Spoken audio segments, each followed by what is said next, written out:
salaamullaahi calaykum duhur wanaagsan dhegaystayaal kusoo dhowaada qodobada wararkeena duhurkooda ugu waaweyn aad ku maqli doontaanna waxaa ka mid noqonaya maraykanka oo kenya ka dalbaday qorshe ka dhanaa dagaalka lagula jira xarakada al-shabaab xildhibaana ku dhawaaqay go'aan ka dhanaa shirka ka socda madaxtooyada soomaaliya maxkamadda ciidamada qalabka sida oo xabsi daa'im ku xukuntay nin lagu eedeynayay inuu ka mid ahaa xarakada al-shabaab taliska ciidanka xoogga oo dagaal ka dhanaa xarakada al-shabaabka ka dhawaaqay gobolka hiiraan taliyaha afrikon oo kulan gaar ah la qaatay madaxweynayaasha dowlad goboleedyada dalka galmudug oo soo bandhigtay nin lagu eedeynayo kiiska xamdi oo ciidamadu ay qabteen laamaha ammaanka oo gacanta ku dhigay askari dil ka geystay magaalada gaalkacyo qodobada dibadda wararkeenna aad ku maqli doontaanna waxaa ka mid noqonaya madaxweynihii hore ee dalka maali oo geeriyooday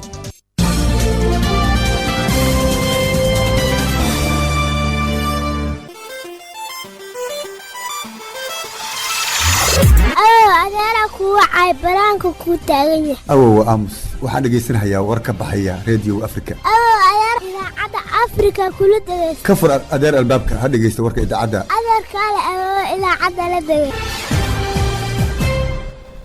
intaasi aad maqlayseen dhegaystayaal waxay ahaayeen qodobadeennii ugu waaweynaa waa 16 bisha sebtembar ee 2020 kusoo dhowaada dhegaystayaal warkii oo faahfaahsan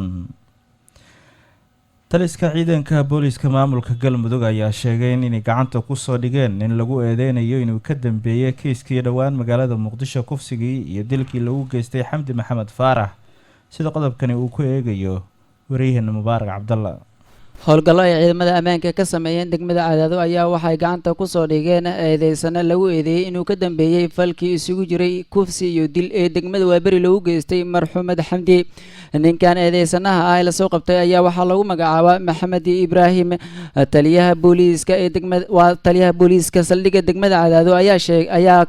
ka warbixiyey howlgalka ay maanta ku soo qabteen eedeysanuhu waxaa noo suuro gashay 24 saac kadib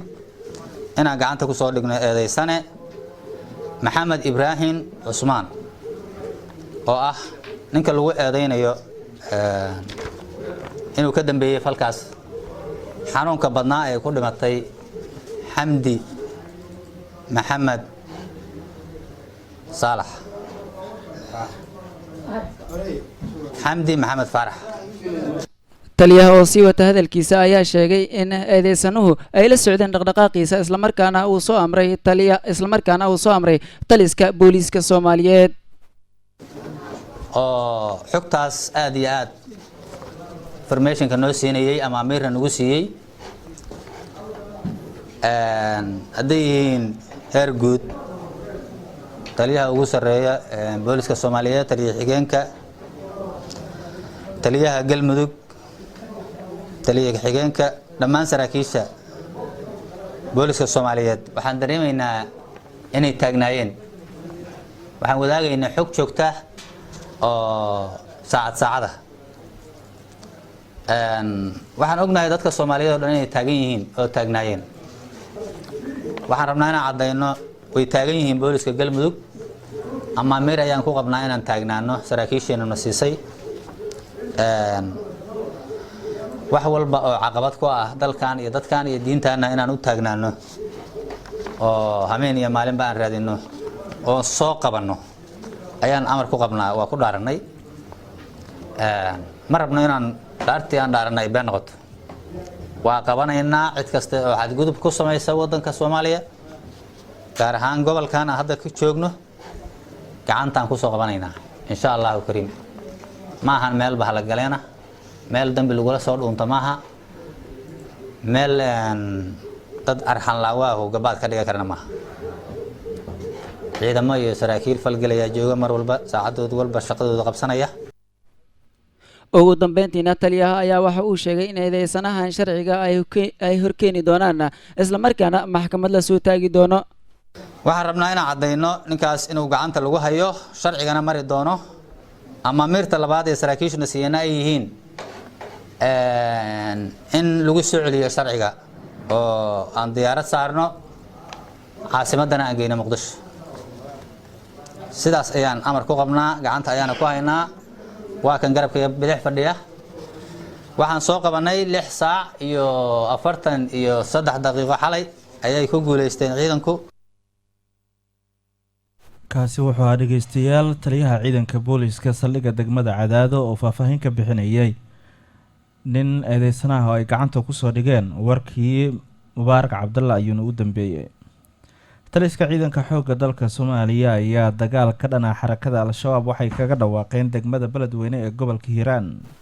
taliyaha guutada shanaad qaybta 27aad ee ciidanka xoogga dalka Soomaaliya Korneel Maxamuud Ibraahim Xasan Baaka ayaa sheegay in ay si weyn loo adkeeyay amniga guud ee deegaanada ka tirsan gobolka Hiiraan oo ay dilal ka geysteen xarakada Al-Shabaab. waxa uu sheegay taliyaha in ciidanka xoogga dalka ay diyaar u yihiin habeen iyo maalin in ay la dagaalamaan Al-Shabaab. waxuuna soo hadal qaaday dilkii dhawaan Beledweyne lagu geystay mid kamid ah horjoogayaasha macawisleyda oo dagaalka kula jira Al-Shabaab. waxa uuna sheegay in ninkii ka dambeeyay ay dileen ciidamada dowladda Soomaaliya. wuxuu hadalkiisa intaa ku daray in guud ahaan amniga gobolka Hiiraan ay wax ka bedeli doonaan isla markaana ay ciidamada howlgallo qorsheysan ka fulin doonaan deegaano badan oo uu sheegay inay ku sugan yihiin xarakada Al-Shabaab. hadalka taliyaha guutada shanaad qaybta 27aad ee ciidanka xoogga dalka Soomaaliya ayaa waxa uu ku soo aadayaa xilli amniga magaalada Beledweyne laga deerinayo isla markaana bilihii la soo dhaafay lagu dilay mas'uuliyiin.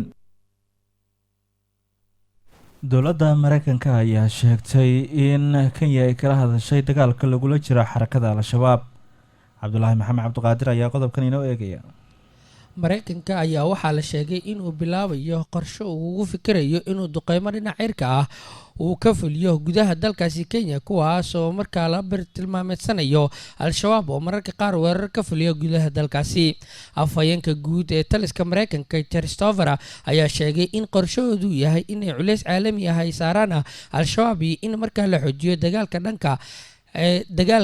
ah isla markaana lala socdo dhaqdhaqaaqooda. saraakiil Mareykan ah ayaa waxaa markaa laga soo xigtay in dowladda Kenya ay ogolaatay in Mareykanka duqeymo markaa uu la beegsado Al-Shabaab markaa in ka fulin karo dhulka baadiyaha ah ee magaalooyinka Gaarisa iyo Lamu oo markaa isku xira saldhigga ciidamada cirka ee Mandibay iyo gobolka xadka la leh Soomaaliya. qorshahu uu Mareykanku markaa ku doonayo inuu gudaha Kenya ka fuliyo duqeymo uu markaa la beegsanayo Al-Shabaab ayaa yimid kadib markii bishii February ee sanadkan madaxweyne Uhuru Kenyatta booqasho ugu tagay aqalka cad uu markaa ka codsaday madaxweyne Trump in laga caawiyo la dagaalanka waxa loogu yeero argagixisada. Mareykanka ayaa wuxuu duqeymo cirka ka fuliyaa deegaano iyo degmooyin ka tirsan dalka Soomaaliya. duqeymahaasi uu markaa sheego in uu markaa ku dilay saraakiil ka tirsan Al-Shabaab balse khasaare ay ka soo gaarto dad shacab ah. maxkamadda ciidamada qalabka sida ayaa xabsi daa'in waxa ay ku xukuntay nin lagu eedeynayo inuu ka mid ahaa Al-Shabaab. Saarakiin Cabdullaahi ayaa qodobkan inoo eegaysa. maxkamadda ciidamada qalabka sida ee Soomaaliya ayaa maanta waxay xukun ku riday nin la sheegay inuu ka tirsanaa Al-Shabaab isla markaana uu ka howlgalay deegaano ka tirsan gobolada Jubbooyinka. ninkani oo lagu magacaabo Farxaan Maxamuud Xasan ayaa xeelaalinta maxkamadda waxa ay sheegtay inuu ka mid ahaa ilaaliyaasha xabsida ay sida gaarka ah u maamulaan Al-Shabaab. sidoo kale xeelaalinta maxkamadda ayaa ku eedeysay Farxaan inuu ka mid ahaa abaabulayaasha weerarkii saldhigga Mareykanka ay ku leeyihiin Kenya ee gobolka Mandabay. ciidamada dowladda ee ku sugan degmada Balad Xaawe ee gobolka Gada ayaa maxkamadda ciidamada sheegtay inuu isku soo dhiibay halkaasi oo ahayd markii hore uga biiray hase yeeshee uu bilaabay inuu si hoos ah ula shaqeeyo Al-Shabaab. gudoomiyaha maxkamadda ciidamada qalabka sida ee Soomaaliya gaashaanle sare Xasan Cali Shuute oo ku sugan degmada Balad Xaawo ay maxkamadeyntu ka dhacday ayaa sheegay in dambigii lagu soo eedeeyay Farxaan Maxamuud uu yahay mid sax ah isla markaana maxkamadda ay ku riday xukun xabsi daa'in ah isaga oo haysta racfaan ku siman muddo 30 cisho ah. markii ay aragtay maxkamaddu cadeymaha dambi muujinta ah oo la hor keenay maxkamadda mid oo ay ka mid ahaayeen cadeymaha laga qoray maragga qiraalka iyo cadeynta laga qoray eedeysanaha taleefanka ee eedeysanaha iyo horjoogihiisa isku dhaafsanayeen fariimaha. markii ay dhageysatay maxkamaddu doodii u dhaxaysay dhinacyada kala ah xeeraalyaha guud ee ciidamada qalabka sida iyo qareenka difaacaya eedeysanaha, sidaa darteed maxkamadda waxaa u caddaatay in eedeysane Farxaan Maxamuud Xasan uu yahay dambiilo galay dambiyada lagu soo oogay, waxayna maxkamaddu ku xukuntay xabsi daa'im. ciddii aan ku qanacsanayn xukunka maxkamadda waxaa u fulan racfaan. wabilaahi towfiiq. kaasi wuxuu ahaa gudoomiyaha maxkamadda ciidamada qalabka sida ee Soomaaliya Xasan Cali Nuur Shuute. xildhibaano ka mid ah golaha shacabka dowladda Soomaaliya ayaa go'aan adag waxay ka soo saareen shirka madaxda maamul goboleedyada iyo madaxweynaha Soomaaliya uga soconaya magaalada Muqdisho ee caasimadda Soomaaliya. xildhibaano ka mid ah golaha shacabka Soomaaliya ayaa waxa ay shaaciyeen in aysan sharci noqon doonin heshiis kasta oo ay gaaraan madaxweyne farmaajo iyo madaxweynayaasha dowlad goboleedyada iyo gobolka banaadir uu shir uga soconaya magaalada muqdisho ee caasimada Soomaaliya. qaar ka mid ah xildhibaanadan oo warbaahinta la hadlay ayaa waxa ay sheegeen in madaxda shiraysa looga baahan yahay in wax un ay ku daraan qodobadii ka soo baxay shirkii Dhuusamareeb 3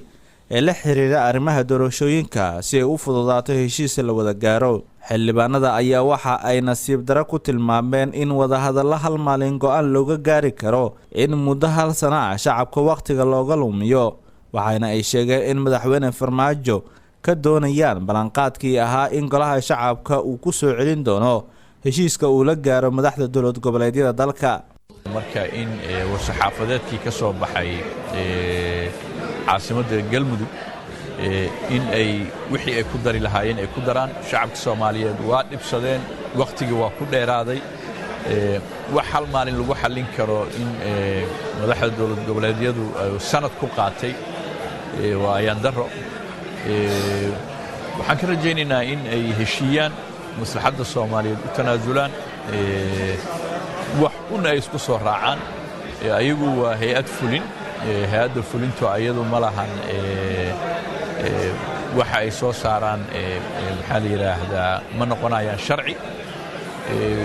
sidii madaxweynuhu u ballan qaadanay waxaan ka sugaynaa madaxweynuhu wax walbo ay ku heshiiyaan inuu baarlamaanka keeno oo baarlamaanka federaalku sida ku cad qodobka 47 ee dastuurka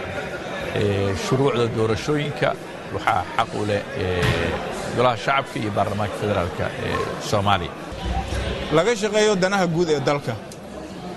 dowladdan doorashada hadda laga hadlayo waa doorashadii federaalka.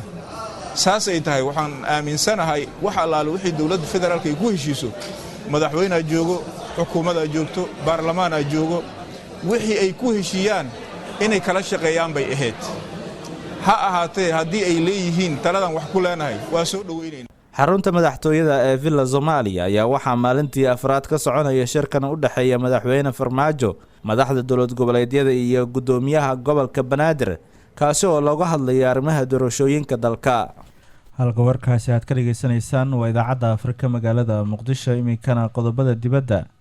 madaxweynihii hore ee dalka Mali ayaa geeriyooday. madaxweynihii hore ee muddada dheeraa ee Mali xukumayay Moses Traore ayaa dhintay isagoo jira 83 sano, sida ay ku warantay wakaaladda wararka ee AFP-da oo soo xiganaysa qoyskiisa.